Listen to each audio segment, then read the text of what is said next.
Thank you very much for asking me to come here today. My name is Grace McAleer. I'm a registered staff nurse in the Belfast Trust. I currently am working in women's health and gynae services. So yeah, I was asked to come along and just chat with you today about female genital mutilation. That is my specific area of interest, and really just looking at how, by understanding that problem and understanding what we can do then to change and improve future healthcare for the women and girls who've been affected. So go on to the next slide. So as you can see, just this is a brief overview of what I'm going to talk to you about today. I am coming from a nursing background, so I have a nursing perspective. I will mention a little bit about maternity services, but I can only really give from a nursing perspective. What I kind of hope to gain from today is to have an open conversation with you all, to gain your knowledge and expertise and a social work perspective, as I know most people here today are coming from a social work background. So we'll just get right into it. So what is FGM? So female genital mutilation, or FGM. The World Health Organization defines FGM as all procedures which involve the partial or total removal of the external genitalia or injury to the female genital organs, whether for cultural or any non-medical reasons.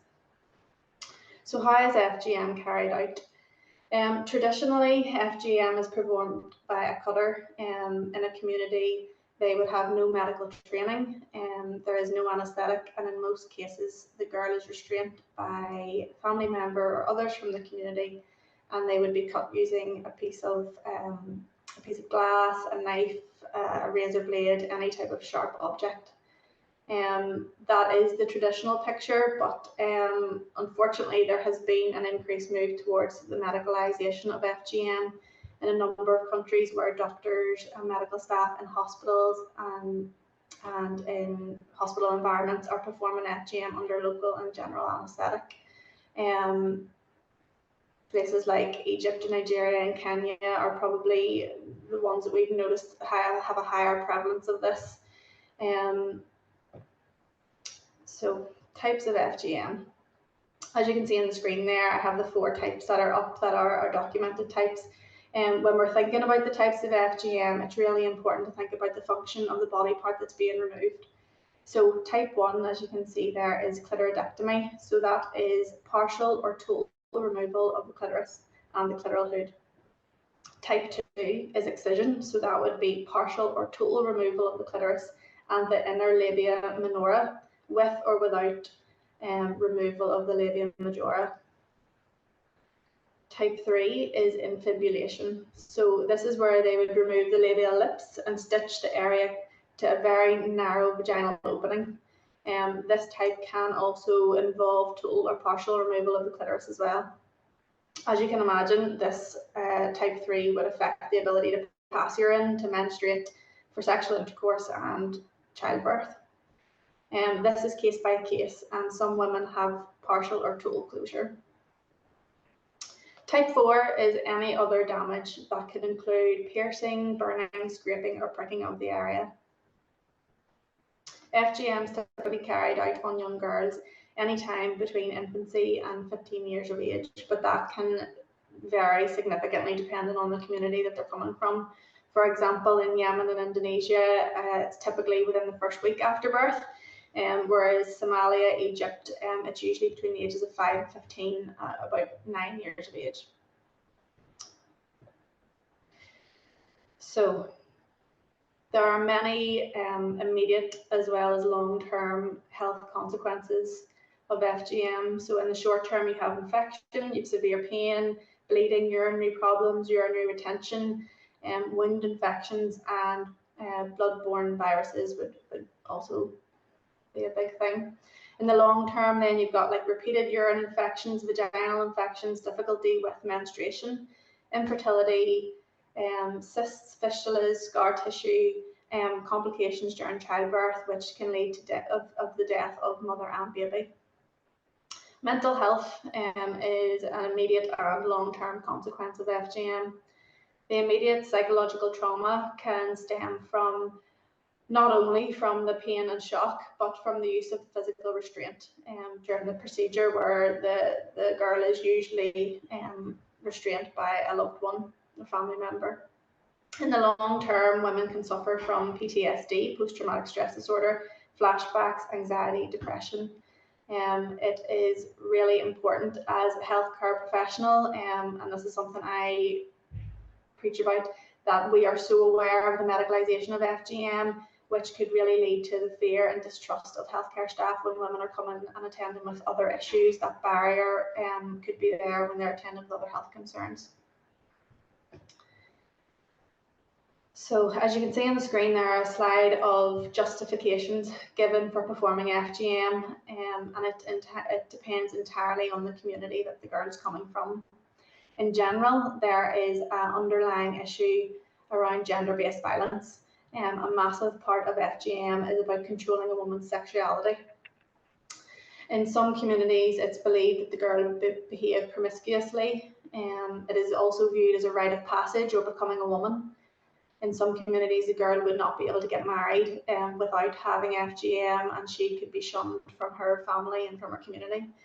It's viewed as a social norm within communities. An uncut woman is often viewed as dirty, and it's really viewed as preserving a family honour. Many parents would view having FGM performed on their daughters as a protective factor to ensure that their daughters aren't ostracised and that they have prospects for marriage.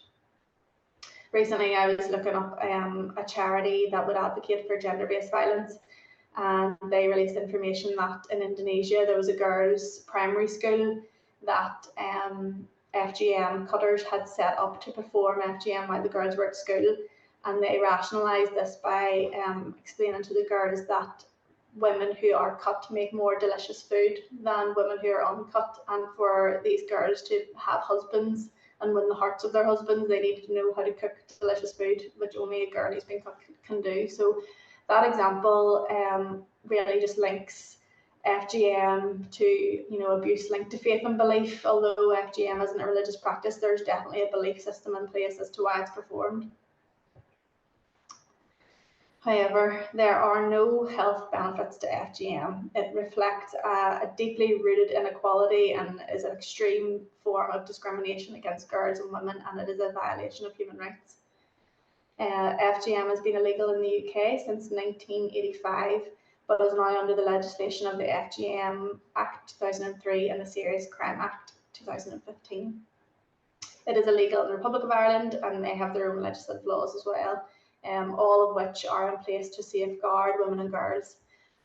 Even with the laws and legislations that are in place, prevention, awareness raising and specific person-centred care and provision is important to promoting health and preventing ill health.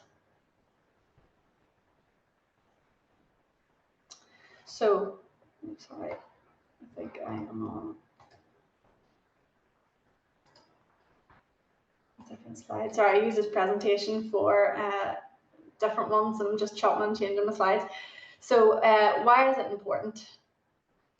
More than 200 million girls and women alive today have been subjected to FGM. In the UK, it's estimated that around 137,000 women have undergone FGM, and some 60,000 girls under 15 are at risk. And those are just the ones that we would know about. Prevention is, of course, prevalent, and safeguarding of children is at the forefront. And that's why it's incredibly important that we are informed, that we have a good knowledge base, and that there is a variety of roles and professionals involved and aware. But I suppose coming from a nursing perspective in an adult field, my question was, well, what about the women that this has already happened to, and what about the women that are living in Northern Ireland who have already undergone this? How, as a healthcare professional, do we support her?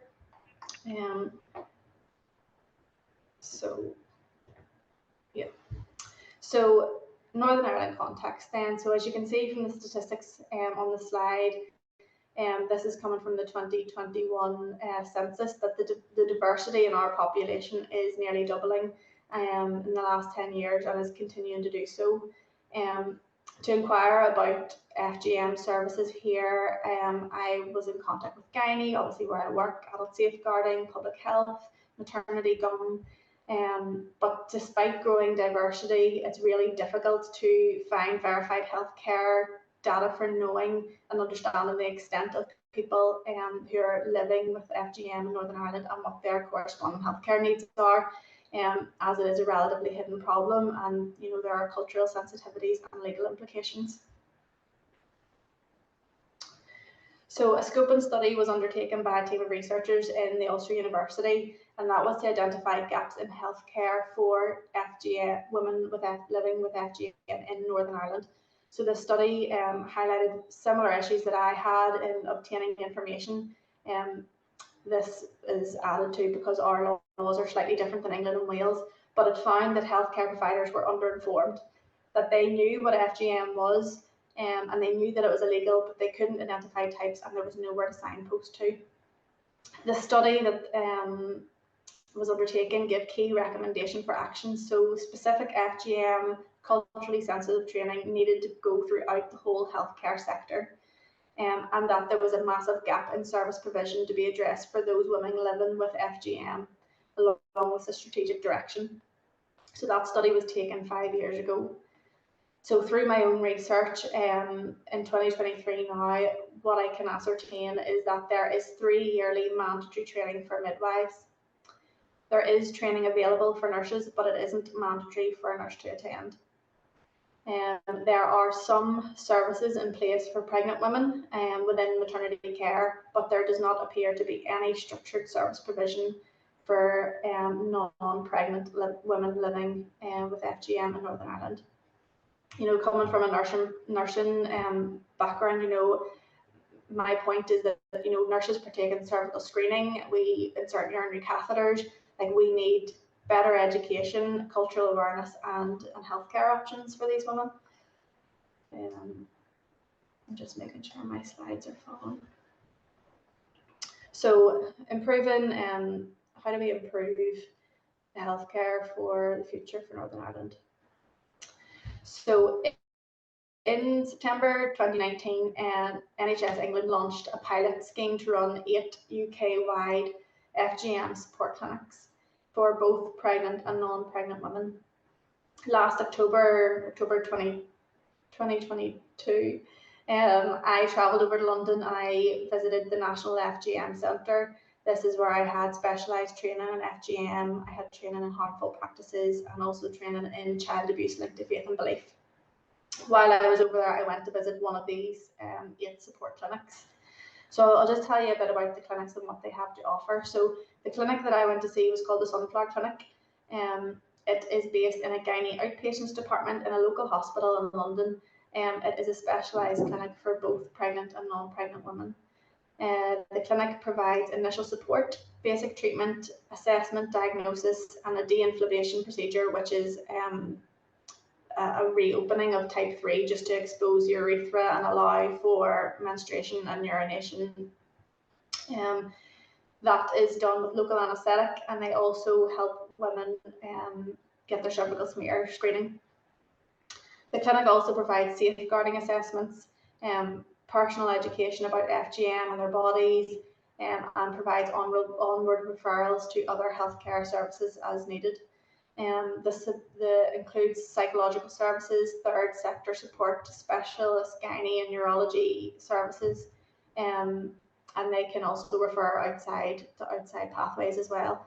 Although the clinics don't offer long-term mental health support, they do offer 6 in-clinic counsellor sessions, and they have an FGM health advocate and interpreters that are based there with Somalian and Arabic. And they are there for support and advice. As mentioned there are 8 of these clinics across London, and through my research there are at least 2 in Dublin. We in Northern Ireland are, we don't have any of that. So, sorry, I'm going to skip past these slides because they're not the same. So, where to now for Northern Ireland? Collaboration. We need like-minded people. We need to reach out to the Dublin clinic and learn from their experiences. I work really closely with some gynae consultants who are very keen to support the development of FGM clinics. I have been highlighting this to everyone and anyone that will listen to me. And we have the statistics from the London clinics highlighting what those slides were that I just skimmed past. I'm not sure if you could actually see them, but we have the statistics and the data from those clinics that highlight the physical, emotional, mental, and the financial impact of having these support clinics. I've been presenting that to the Chief Nursing Officer and her team to try and kind of fight the cause. Data, we need to have access to the statistics of those who are already in our healthcare system, those in our community, and we need community engagement for those who aren't. For education, we need education on our students, our junior doctors, and really it needs to be a mandatory training for all healthcare professionals. It's just too important for it not to be mandatory. One tool that is extremely beneficial to know about is the National FGM Centre website. The centre was initially set up in 2015 for social workers. They have an incredible variation of tools and resources, from guidance to completing assessments to flashcards, information in loads of different languages, to word prevalence maps, and it's really easy and accessible to use.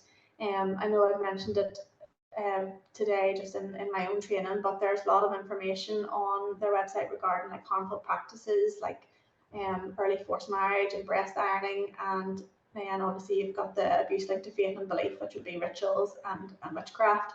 I know that sounds a bit far out, but we have had cases in the UK where these practices have happened. Victoria Columbia in 2000. All these.